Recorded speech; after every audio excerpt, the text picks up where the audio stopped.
My name is Ava Bennett. I'm 30 years old. And the day my father threw me out of his house, he turned it into a party. Not a quiet one. Not something private. A full celebration. I didn't know. I just came back to pick up my last box. But the second I turned into the driveway, I froze. There was a huge banner hanging across the garage. Bright red letters. Goodby, Freeloader. Don't come back. For a second, I honestly thought it had to be a joke. Something stupid. Something temporary. Like someone would laugh and say, "Relax, we're just messing with you." But then I heard the music. Loud. Country songs blasting like it was a holiday. People talking. Glasses clinking. And laughter. So much laughter. The grill was going. Smoke rising into the air. Like this was something worth celebrating. Neighbors were there. People I had known for years. And right in the center of it all, my father, standing by the grill, smiling like he was proud of this. Like this was his moment. Someone noticed my car. "Hey! Look who finally showed up." Heads turned. People smiled. But not the kind smiles. The kind people give when they think they're right about you. A man I barely knew lifted his drink and said loudly, "30 years old and still living at home. That's embarrassing." People laughed. Another voiced some woman near the patio. Her family carried her long enough. More laughter. Then something hit my car. Soft. Wet. I turned my head. A hot dog slid slowly down the side of the door. "There's your last free meal," someone shouted. The laughter got louder. Even the kids were watching, pointing, smiling. Like this was entertainment. Like I was the joke. I stayed in the car for a second. Keys still in my hand. Holding them so tight it started to hurt. And the strange part, nobody there thought they were being cruel. They thought they were right. They had told themselves the same story about me. So many times they believed it. I didn't argue. I didn't roll down the window. I didn't cry. I just opened the door, stepped out, and walked inside. No one stopped me. Why would they? In their version of the story, I had already lost. Inside, the house felt different. Not empty, just finished. Like it had already decided I didn't belong there anymore. My last box was in the laundry room. A simple cardboard box, black marker on top. Starter kit. I stood there for a moment, just looking at it. Then I opened it. Inside, instant noodles, a half-used roll of trash bags, dryer sheets, and a printed list of cheap apartments. I stared at it, then let out a small breath, not because it was funny, because it was so planned, so detailed, like they had prepared this moment, like they needed it to feel important. I closed the box, picked it up, and walked back outside. The noise got louder the second I stepped out. My uncle was already drunk, standing near the patio, waving a beer like he was giving a speech. Her mother would be ashamed if she could see this. That one hit. It always did. My mom had been gone for 9 years. He knew that. He knew exactly what he was doing. My sister stood near the grill, phone in her hand, recording everything. Of course she was. Moments like this are better when you can post them later. Edit them, add music, turn someone's worst day into content. And my father, he didn't stop any of it. That mattered more than anything else. Because in families like mine, the person in charge doesn't have to insult you. They just have to allow it. I walked past all of them again, put the box in my trunk. Then I paused for a second, reached into my pocket and took out my phone. I lifted it and took one photo. The banner, the crowd, my father smiling near the grill, everyone laughing, all of it in one frame. My father saw me. He smirked. "What? Taking a souvenir?" I looked at him, really looked at him, and said my first words since I got there. "No." A small pause. Then I added, "For later." Something in his face changed for a second. Not guilt, not regret, just confusion. Like he didn't understand why I wasn't reacting the way he expected. Then I got into my car and drove away. No goodbye, no scene, just silence. For the next 3 days, no one called me, no messages, nothing. Which made sense. They thought it was over. They thought they had already won. People like that, they believe silence means defeat. They think if you walk away quietly, it means they were right about you. But what they don't understand is this. Sometimes silence is not surrender. Sometimes it's preparation. Before I tell you what happened after those 3 days, I want to ask you something. What time is it where you are right now? And where are you watching this from? I want to see how far this story goes, because where I come from, stories like this don't stay hidden. They just wait for the right moment to come out. The story my family told everyone was simple, easy to believe. I was 30, no real career, working on a laptop, living in my father's house, drifting through life while everyone else supported me. That story spread fast. At family gatherings, with neighbors, on social media, people love saying things like, sometimes tough love is needed. Maybe this will finally make her grow up. People like stories like that because it makes them feel better. It gives them someone to look down on. But the truth was quieter, messier, and a lot more useful if no one ever said it out loud.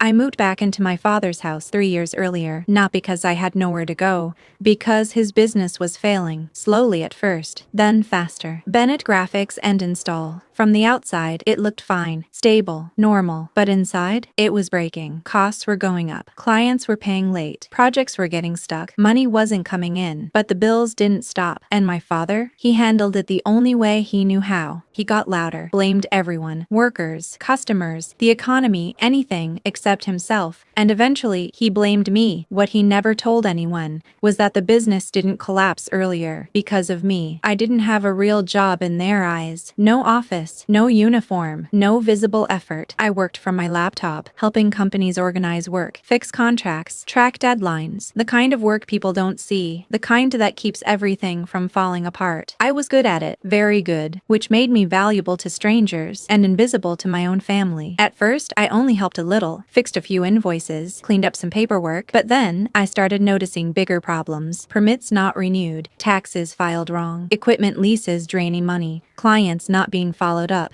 Every time I fixed one thing, 2 more appeared, like something was rotting underneath. He never told people I was helping. He said things like, my daughter is just figuring things out. When I fixed something important, he called it luck. When I saved a deal, he called it helping with emails. And when I covered a gap so he could pay workers, he said something I'll never forget. Families don't keep score. Remember that line, because people only say that when they benefit from nobody counting. And I wasn't just helping with work, I was covering things. Small amounts at first, then bigger ones. Utilities, software, insurance, emergency payments, the kind of money that keeps things running quietly so no one notices there's a problem. But I never paid everything at once. That's why no one saw it. I paid the missing piece, the gap, the part that stops everything from breaking. And the whole time, my father told people I was a freeloader. What changed wasn't their opinion of me. That never changed. What changed was that my father started believing it, and that's when everything began to shift. The moment I realized he truly believed his own story, something inside me went quiet. Not anger, not pain, clarity. The moment I realized my father actually believed his own story, everything became clear. Not emotional, not traumatic, just simple. He didn't see me as someone helping him. He saw me as someone living off him. And once someone believes that, they stop questioning anything else. He started talking differently after that, about the house, about money, about simplifying life. At first, it sounded like stress,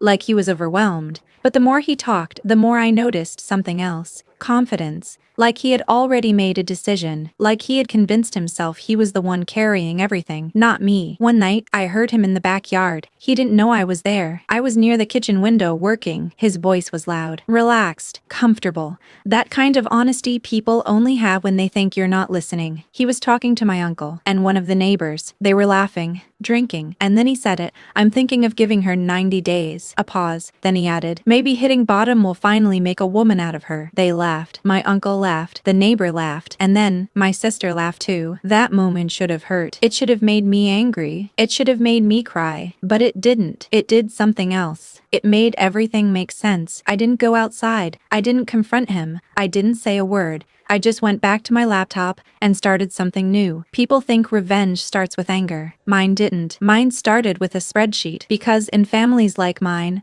emotion doesn't work. The second you cry, you're weak. The second you raise your voice, you're disrespectful. The second you defend yourself, you're proving their point. But facts are harder to erase. So I started building a record, not just money, everything. I went back as far as I could. Emails, bank statements, receipts, messages, 30 months. Every time I paid something for the business, it went in. Every time I fixed something quietly, it went in. Every time I stepped in before something broke, it went in. Utilities, software subscriptions, equipment payments, emergency orders, permits, insurance renewals, everything. Then I added messages, texts like, can you handle this one thing? Just until Monday. Cash flow is tight right now. Voicemails from my uncle. Hey, just need a little help for a few days. My sister asking for money, saying she'd pay me back. Most of those messages ended the same way, with nothing coming back. Then came the bigger things, the things no one ever saw. Invoices I fixed before clients rejected them. Contracts I rewrote so they didn't look unprofessional. Deadlines my father missed that I quietly completed using my own accounts. Problems I solved before they even became visible. The list kept growing and growing and growing. One night I reached the end. I added everything up. All the direct money, all the gaps I covered, all the things I paid for. And I just sat there, staring at the number on the screen. Over $112,000. That wasn't an estimate. That was real. Tracked. Proven. And that was just the visible part. If I counted everything else, my time, my work, the nights I stayed awake fixing things, the deals I saved, the problems I prevented, it would be much higher. But I didn't need that. Facts don't need exaggeration. So I printed it, not to show anyone yet, just to see it, to remind myself I wasn't crazy. Around that same time, something else happened. Something they didn't know about. One of my regular clients reached out, a company in Colorado.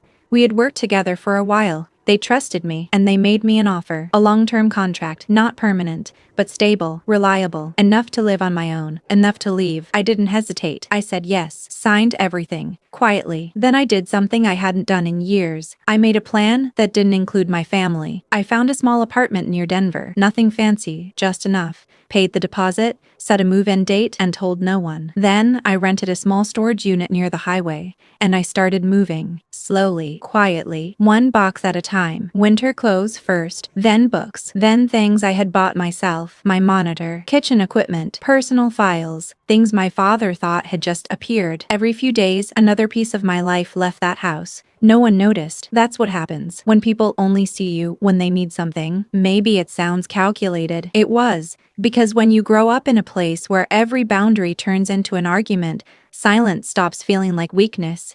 It starts feeling like survival. 6 days before I planned to leave, my father finally said it out loud. He cornered me in the kitchen. Tuesday morning, I was working. He didn't sit, didn't ask, didn't soften his tone. I want you out by the end of the month. His voice was steady, almost proud, like he expected me to thank him. He said he was doing it because he loved me, because he needed to stop enabling me. Because I needed to grow up. Because no man would respect a woman living at home at 30. Because he was embarrassed when people saw my car outside during the day. Then he said something that stayed with me. You need a real job. I looked at him, calm, completely calm, and I asked one question. Do you want me gone? A small pause. Or do you want an audience when I leave? He smiled. Without thinking, maybe both. That was all I needed. I could have told him everything right there. The money, the work, the truth. It would have felt good for maybe 10 seconds. Then he would have done what he always does. Denied it, twisted it, rewritten it. By the end of the week, I would be the problem again. No, if the truth was going to land, it needed witnesses. So I nodded, stayed quiet, looked exactly how he expected me to look, ashamed. But behind that, I finished everything. By Thursday, almost everything I owned was gone. And by Friday night, I made my final moves, the ones no one would notice immediately, but everyone would feel later. I removed my card from every account connected to the business, utilities, subscriptions, vendor payments, backup billing systems, all the quiet safety nets, gone. Then I canceled the automatic payments I had been covering. The hidden support stopped. Then I did something simple, but important. I sent out 2 emails from the company account, exactly as my father had written them. No corrections, no fixing his tone, no softening his words, just his message. Exactly how he speaks when no one is translating for him. You'd be surprised how different someone sounds when no one is cleaning up after them. And then I stopped completely. Saturday, I came back from my last box and walked straight into the party. The banner, the laughter, the hot dog, all of it. People later asked me, were you shocked? No, because the banner wasn't new. It was just the truth, finally written out loud. The first 3 days after I left were completely silent. No calls, no messages, nothing, which made sense. They thought it was over. They thought I had accepted everything, that I left because they were right, because I was ashamed, because I had nothing to stand on. People like that, they believe silence means defeat. They think if you don't fight back, you've already lost. But silence is not always surrender. Sometimes it's what comes right before everything changes. The first crack showed up on Monday. One of my father's clients rejected a permit. The insurance attached to it had expired. Normally, I would have caught it, fixed it, called the broker, Got a new certificate. Resent everything before anyone noticed. This time, the email just sat there until the client followed up. This time, copying my father. Final delay before reassignment. That's when he noticed. He called me once. I let it ring. Tuesday was worse. The project system stopped working. No schedules, no job details, no measurements, no notes. Everything just gone. The backup card wasn't there anymore. The main card declined. My uncle called 3 times. Didn't leave a voicemail. My sister texted me. Dad says stop being dramatic and log in. I looked at the message, read it once, then locked my phone. Wednesday morning, the power company sent a warning. The workshop account was overdue. I knew it would happen because I had been the one paying it every time. At 7:12 a.m., my father called again. Different tone. Ava, sweetheart, call me when you get this. A pause. There's some confusion with the utility account. I think maybe your card was still linked somehow. Confusion. I almost smiled because that's how it always starts, not with truth, with confusion. Thursday, the tone changed again. My uncle left a voicemail, sober, which meant it was serious. He said he didn't mean anything at the party, that he gets like that when he drinks, that I shouldn't take it personally. Then he got to the point. Can you help with the van payment?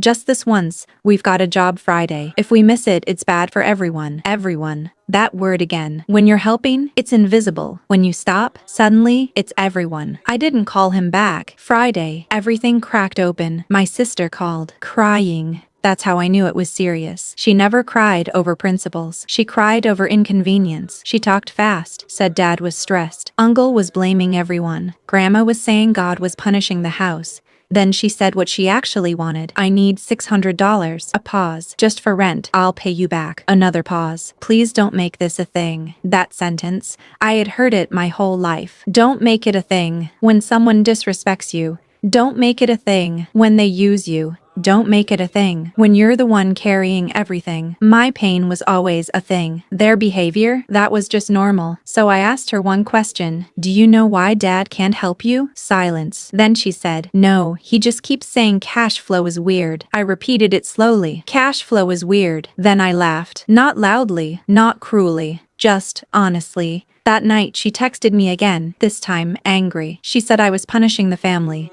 that I was being dramatic, that Dad had every right to kick me out. Then she said something familiar. Normal adults pay rent. I didn't argue. I sent her one screenshot. Not everything, just a small piece. A spreadsheet. 3 months. Her name. The business account. Payments. Dates. Numbers. Under it, I wrote one line. Since you're talking about contribution. She didn't reply. 2 hours passed. Then finally, one message. What is this? I answered. A sample. That was enough. Saturday morning, my father called 6 times. By the 3rd call, the confidence was gone. By the 5th, so was the anger. By the 6th, there was only one thing left. Panic. Ava, please call me. We need to understand what you've been paying, what you turned off. If this is some kind of lesson, okay, lesson learned. Lesson learned. Not I'm sorry, not we were wrong, just lesson learned, like I was a problem, not a person. That's when I knew. They still didn't understand, not really. So I decided to make sure they did. That afternoon, I sat down and built something final. Not emotional, not dramatic, clear, clean, impossible to ignore. A full record, everything.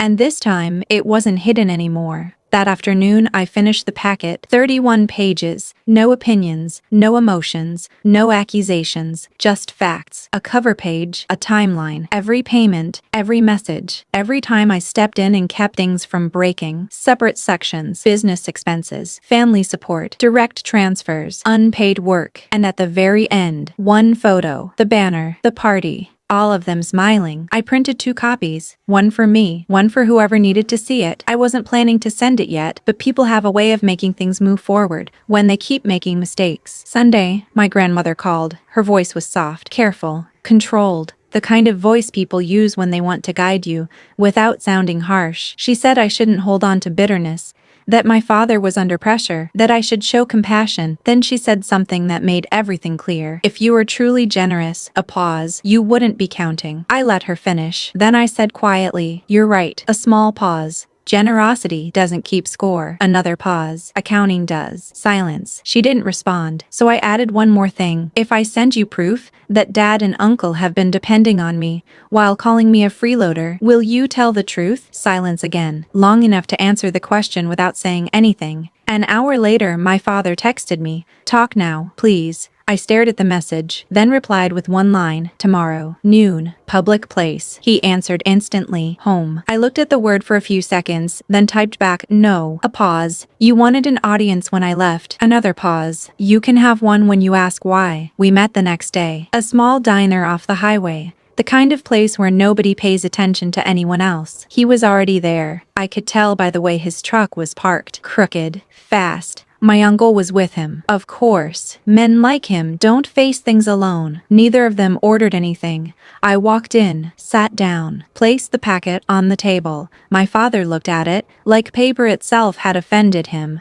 What is this? I slid it toward him. The difference between your story, a small pause, and mine. He opened it, confident, dismissive. That lasted about 10 seconds. His eyes dropped to the numbers, then came back to me, sharp, defensive. My uncle leaned in. Read the first page. Jesus, he whispered. I said nothing. The structure did the work. First the total, then categories, then proof, messages, payments, fixed use, mistakes, payments, fixed use, mistakes I corrected, deadlines I saved, everything. No space to argue, no space to twist it, just truth. My father flipped a page too hard. This is ridiculous. You're exaggerating. I looked at him. Am I? He pointed at a line. This software, this wasn't for me. It was for the office. I nodded. Your office. Your business. Another page. These fuel payments were temporary. 3 months. A pause. And all 3 after you told me payroll was fine. My uncle leaned back, quiet now. He had stopped defending, started realizing. So my father changed his approach. Families help each other. There's no reason to act like a debt collector. I almost smiled. When I lived in your house, I said calmly, you called it freeloading. A pause. But when you lived off my money, it became family. Silence. My father lowered his voice. Don't do this here. I tilted my head slightly. You mean, a small pause. With witnesses? Silence again. My uncle tried to step in. Ava, I was drunk that day. I didn't mean any of it. I looked at him. You didn't apologize the next day. You apologized when things stopped working. He had no answer. None of them did. So, my father went back to his strongest belief. You were still living in my house. I nodded slowly. There it is. Your whole argument. I leaned forward just a little. If I had paid rent somewhere else and kept my money away from your business, you would have lost everything over a year ago. Silence. If I had charged you for my work, you wouldn't even be sitting here. That one landed hard. He flipped through the pages again, faster this time, looking for something, anything. Then he stopped. At the last page, the photo, the banner, everything changed in his face. Not guilt, calculation. You took this, he said slowly, for leverage. I shook my head. No, I took it. A pause. Because I knew you'd pretend it wasn't that bad. My uncle rubbed his face. So, what now? What do you want? I leaned back. Nothing. That confused them more than anything else. That's the part you don't understand, I said. I already paid. A pause. I'm just done. My father's jaw tightened. You can't just walk away and let everything collapse over a grudge. I looked at him. Calm. Clear. I didn't leave because of a grudge. I left because your disrespect finally cost more than my loyalty. Silence. Longer this time. Then he asked the real question, how much of this can you fix? There it was. Not, are you okay? Not, we were wrong. Just, operations. I answered honestly. Some things can be fixed, some can't. A few accounts might reopen with deposits. The power can stay on if you pay it. The truck insurance will cost more now. And at least 2 clients, pause, are already gone. He stared at me. You're enjoying this. I shook my head. No, I would have enjoyed a small pause. You noticing before it got here. Something shifted, not in the business, in him. He leaned back, quiet, then tried one last time. If you walk out now, don't expect to come back when things turn around. I stood up, picked up my keys. Dad, the only reason things ever turned around is because I was behind you, pushing, and then I left. I thought that was the end. It wasn't. Because when you remove the one person holding everything together, collapse doesn't happen all at once. It happens in pieces.